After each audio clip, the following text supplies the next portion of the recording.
Famous picture there. How are you? There he is. How are you doing? Yeah, I'm good. And yourself? Yeah, no, where are you? You don't look like you're in the Malta office. So you are though, aren't you? No, no, no. I'm in Mauritius. No, Mauritious. Ah, right, okay. Blimey. Yeah. So Yes, yes, yeah. do you only live places that begin with the letter M then these days? Well, I started in Monaco, so yeah, maybe. But I think I've lived, Gary, in 10 different countries. So I've lived in obviously the UK. I say obviously, I lived in the UK, Switzerland, Bratislava, Slovakia. Blimey. Yeah, UAE. Done a few. I don't know if you use TripIt, do you? Yeah, Uh, yeah, great. Okay, so I've used it for 10 years.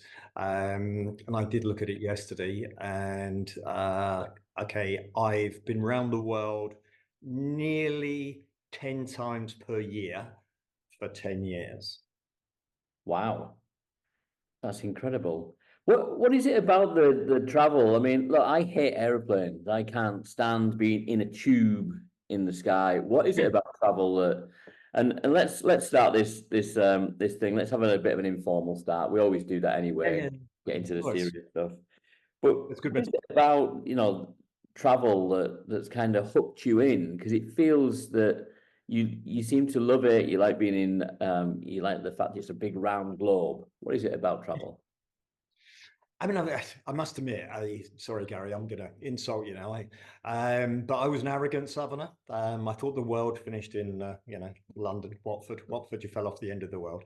So I was in the UK in financial services, built a successful office. Rural life was a part of my career. And then I got persuaded internationally. And then once I realized, oh, wow, okay, there's a big world out there. So I wouldn't say it was particularly that I wanted to travel.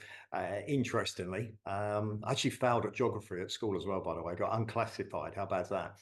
I probably couldn't name the biggest cities in the world. And yeah, I got fascinated by the international financial services industry. I mean, literally fascinated by it. And there's so many different countries. And I must admit, when I travel, I get ideas. So, even sometimes I've got to travel, but when you land, even if you're tired, you come out with something, it mixes the brain up somewhere. So I think it's massive for growth, mindset, development. So everybody should travel. There you go. There's an advert for you. Let's talk about recruitment and more importantly, retention. Because I think the Yep, people forget that. They talk about recruitment, but they don't necessarily always talk about retention. agreed. Why is it why is it sort of central to a successful business? And how have you managed to stop this churning of staff, if you have managed to do it? Tell me I what the think secret is. yeah, I mean, it's obviously a challenge. There's a number of different things that people face if they go international. So first of all, you are away from home. So it sounds easy, but as you well know, once you start traveling, you miss things. And you miss things you didn't expect to miss. Hot dogs. But you do. You miss. You suddenly go, oh wow, I wish I was at Chelsea having a hot dog. So I think it's just helping people settle in because we talk about turnover. One of the biggest turnovers is you not only got a new job, but you're in a new country. So can you help people settle in? Can you help them make friends? Can you help them get into the right environment? And then, same as when you're training anybody, how can you help that person develop, feel success, get those stepping stones? Because if you're getting lots of wins, you obviously it builds your confidence. If you're getting lots of losses, obviously the opposite. And then in the company, you're trying to retain the good people. You don't mind losing people that are not so good, eh? So how can you do that? How can you concentrate on those, build those relationships? Because when you do lose people, it is usually a relationship goes. You'll see today 75% of people who work for deVere have been over 10 years. So there's a core there that have been retained and that nucleus continues to grow. So relationships is the big one and helping people succeed. That's an interesting start because that's quite high, isn't it? Because but the interesting part about that is I've met dozens of people in other companies that have all started in deVere, right? So, and they're all, these are usually successful people that I talk to. Yeah, So, yeah. how does that That's sort of make you feel that, people have have gone on and had great successes? Do you stay in touch? Are you still friendly, or is it you're out the door, forget it? Yes, I mean, I'm very much focused on the people that work with me, I must confess. Um, you obviously, I get complimented with it and I get criticized with it. So people say, "Do you realize you've created the financial services industry? Over 50% of the people were originally from you." So is that a compliment? I think it is. Not everybody. You're on the northbound train. Some people want to get off at Leeds. Why would you get off at Leeds? Some people do. So I think, you go in a particular direction. That doesn't mean it's everybody's direction. So let's talk about discipline as an example. I believe in structure. So I believe it's better to have an office and to have people in and work together. Some people don't like that. Some people prefer and would like to do less. So that's a different direction. I'm not saying everybody's been in that particular situation, but it's an example. So I think you have to realize, particularly when you have a strong direction, that can be successful, but there's going to be some people that want a different direction, and that's fine. And I don't have to have a chat to them afterwards, let them crack on. But I'll concentrate on the people that are with me. It's like somebody leaves Manchester United and goes to play for Chelsea. Are you going to stay friends? Well, maybe you are. Me, I'm playing for the team I'm playing for. I'll say hello, I'll be polite, but okay, I'm playing for my team. I don't know if you saw, I'm pretty certain you did, the Sunday Times article on Bright's advisors. Yes. What's your thoughts on that? And there's been some conversations. What was your involvement with Bright? You had some involvement in the past. I've heard. Were you connected? That's the first part of the question. And number two, how damaging is it for the industry to see businesses like that, go down the tubes and to see all that money lost for clients? Yeah, I think when you look at that, it's first of all, the article's incorrect. So, if you look at it, I'd read the administrator's report, okay, the previous week, and it's very different. Okay, the Sunday Times was more like the Sun than the Sunday Times. So very sensationalism and actually factually incorrect. So to answer your questions in there, no involvement at all with Bright. So Bright was started by a guy that, again, came into the industry working for deVere. So he wasn't direct to me. Okay, he worked for somebody that worked for me. So I know of him, not him in particular, but I do know him. He started the company, and I think his ambitions were to produce low-cost solutions. And to do that, he used Interactive Brokers, which actually is a good platform. So what he was attempting to do sounded like it could be good. Sometimes things that sound too good to be true are. What's happened ultimately on it is that he's then borrowed against the money, and of course, in doing so, then there's been issues which the administrator will obviously ultimately unravel. But if you look at the report, I think the 600 million was invested, and they think there's about 60 million. Isn't there, of which 5% is charges. So 5% is appears to have gone in expenditure in some way or something. But it's very damaging, obviously, because then you've got an administrator comes in, and their fees last month were hundreds of thousands of Australian dollars. So you've got an administrator, massive charges. People just lose faith in the financial industry, and that is sad to see.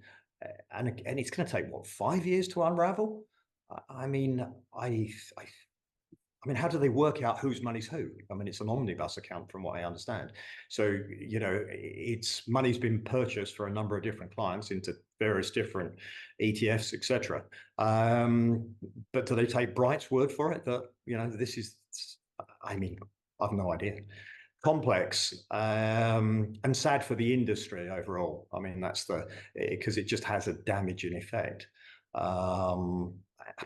we work and try and improve the industry and its reputation, which in general we do, but every now and again something happens, I guess, in every industry. But in financial services, it's a bit more stark, and maybe when it's pension money, it's even starker. Now, thank you for answering that off the cuff question, because it was, off the cuff, but maybe you kind of expected it because it happened at the I weekend. didn't expect it, but no. Well, you know what I'm like. Well, no, but you're talking about it to people, obviously. So you say it's off the cuff. It's not. You're not the first person to talk to me about it. Fairly obviously, I think it's just one of those situations that's headlines. I mean, I saw the Sunday Times said 3 billion. Okay, well, there's no 3 billion. But nevertheless, it's a big headline, and of course, you've got all these clients that they're waiting. They've got no idea what's happening. Yeah, it must be incredibly hard on the client. We did a straw poll. Mark Battersby, our editor, did a really good job, and he went out and he spoke to a few people about what they class as reputable advisors.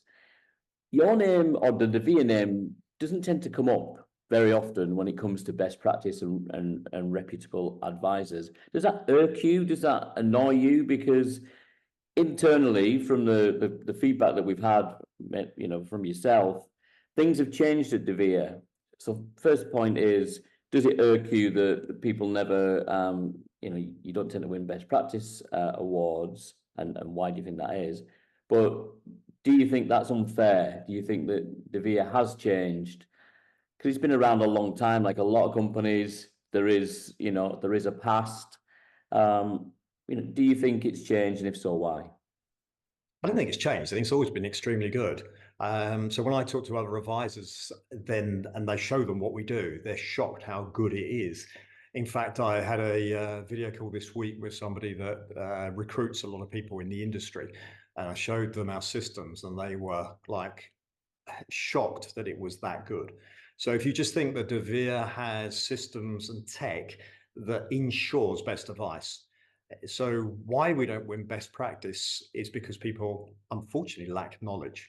So if you looked at our systems, you'd see that we're ahead of any of the banks, any of the investment banks. Literally, our systems internally to be able to give best practice, best advice are 5 to 10 years ahead of anybody else in the industry. And we're just miles and miles in front. If anybody tried to catch up with us, they were too far away. They couldn't catch up with us. So yes, it's surprising that people don't have the knowledge, but then only people internally would have the knowledge. So when you're asking people that are external, that have their view, but what is their view based on? I've no idea. It's based on a guess. But you say it's systems. Why is that important? Is it not more about the people? And one question look, I've been a financial advisor, right? I was an old school advisor. See that financial advice is supposed to be up there with an accountant, solicitor, that level of knowledge and advice. And really good financial advisors, they put the years into the business. But your company employs people, does a really quite short training course, and then people are out giving advice. Is that still the case, or has that changed? Have things changed around that? That's never been the case, Gary. So anybody joining the company has got experience. So you'll see again, we have the tech that is second to none to train people. So you go onto our training portal and you have access to every exam in the financial industry.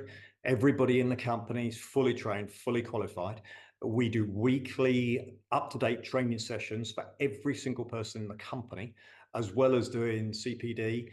So, you've got fully authorized people, all fully qualified in Australia, in New Zealand, in the UAE, right across Europe, and they're all fully qualified across Africa, all fully qualified financial advisors, and many of them chartered.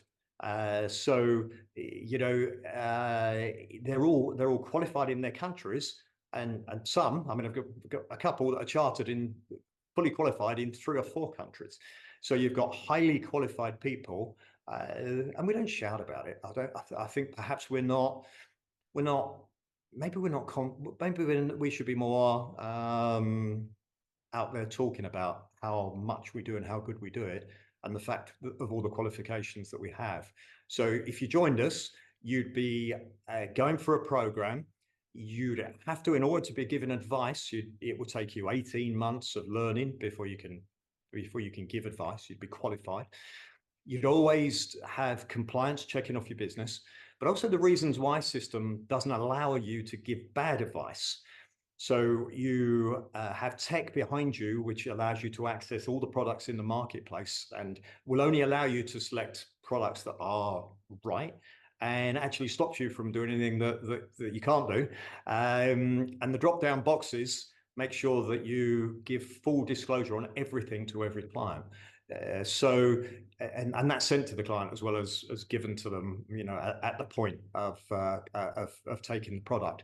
So you're actually dealing with a company that's globally regulated. I mean, think Goldman Sachs has got 37 licenses in the world. We got 32. Okay, they're in a different space than we are, but we are the most regulated international financial advisory group in the world.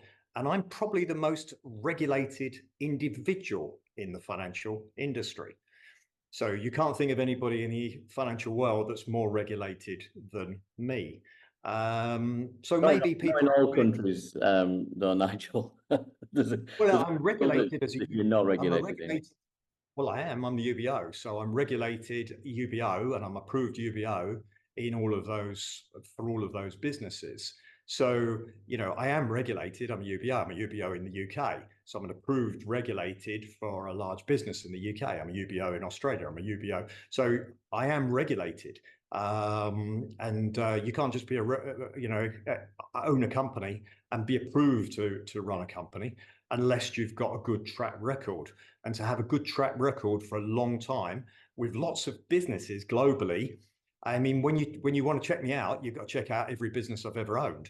So just imagine the due diligence and the scrutiny that's there. So, Yeah, absolutely. People perhaps don't give the respect that maybe they should give, because it's a big business that's been extremely successful and actually not had any issues from an advice point of view, administrative issues.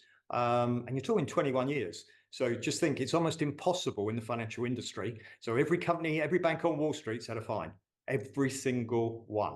So you're bound to do something wrong from an administrative point of view. In fact, it'd actually be suspicious if you'd never been fined, right? So imagine you've gone 20 years and you never had a fine. Okay, people will go, hang on, there's something wrong here if you're in all those countries.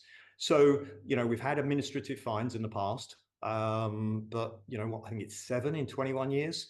It's minor, really, and nothing for advice ever, right? Nothing, zero. We've done well. So, we'll continue to grow, and we'll continue to do our very, very best to do the right thing for clients and to grow the business.